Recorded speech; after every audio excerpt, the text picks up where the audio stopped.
সিদ্ধিরগঞ্জ থানার মামলা ২৯/৫/২৫ হত্যা মামলা। এই ভিকটিম সজল মিয়া হত্যা মামলার শুনানি ছিল বিজ্ঞ দায়রা জজ আদালতে। এই মামলার ৬ নম্বর আসামি হচ্ছে ডক্টর সেলিনা হায়াত আইভি, নারায়ণগঞ্জ সিটি কর্পোরেশনের সাবেক মেয়র।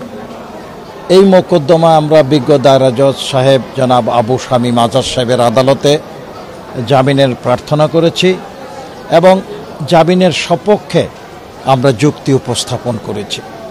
আমরা বলছি যে এই মোকদ্দমায় মেয়র আইভির বিরুদ্ধে সুনির্দিষ্ট একটি কথাও বলা নাই।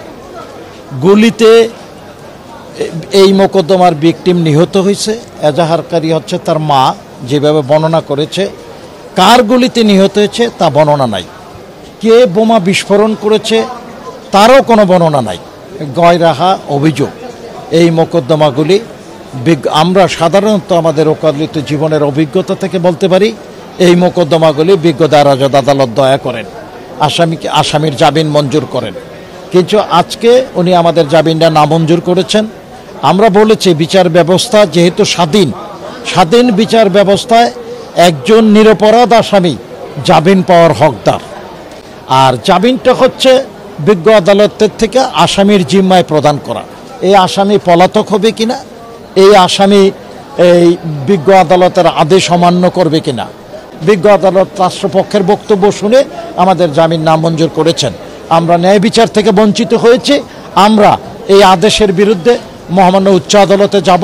আমাদের দৃঢ় বিশ্বাস, যেহেতু বিচার ব্যবস্থা স্বাধীন, বিচার ব্যবস্থা এই স্বাধীনতার আলোকেই এবং এই যে বিচার ব্যবস্থায় মেয়র আইভি উচ্চ আদালতে সেখানে ন্যায় বিচার প্রাপ্ত হবে এবং অচিরে মুক্ত হয়ে আরও দৃঢ়ভাবে, আরও আদর্শিকভাবে, আরও নৈতিকভাবে মানুষের সেবায় নিজেকে নিয়োজিত করতে পারবে। সিলভার টিপ কন্ট্যাক্টে তৈরি নিরাপদ ও নান্দনিক ক্লিক সুইচ নির্ভরতা জীবন জুড়ে।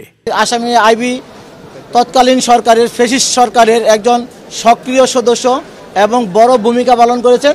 নারায়ণগঞ্জে যে দুইটা বিষয় ছিল, যে শামীম ওসমান এবং আইভি, দুইজন ব্যক্তি, তারা সরকারের মদদে, প্রত্যক্ষ মদদে ছাত্র বৈষম্য আন্দোলনকে নস্যাৎ করার জন্য যে ভূমিকা নিয়েছে, সেই ভূমিকার কারণেই তার বিরুদ্ধে স্পেসিফিক অ্যালিগেশন আছে মামলায়। এই কারণেই বিজ্ঞ আদালত তার জামিনের আবেদনটা নামঞ্জুর করেছেন। আমরা আশা করি সে দীর্ঘদিন জেল হাজতে থাকবে, কারণ সে যে ধরনের অপরাধ করেছে ছাত্র জনতার সাথে, তার বিচার হওয়া উচিত। জনগণের এটাই দাবি। ডাক্তার সেলিনা হায়াত আইভি, সাবেক মেয়র নারায়ণগঞ্জের, উনি দীর্ঘদিন যাবৎ জেল হাজতে আছে বৈষম্য বিরোধী ছাত্র আন্দোলনের বিভিন্ন মামলায়। আজকে একটা মামলায় ওনার বিজ্ঞ জেলা ও দায়রা জজ আদালতে জামিন শুনানি হয়েছে।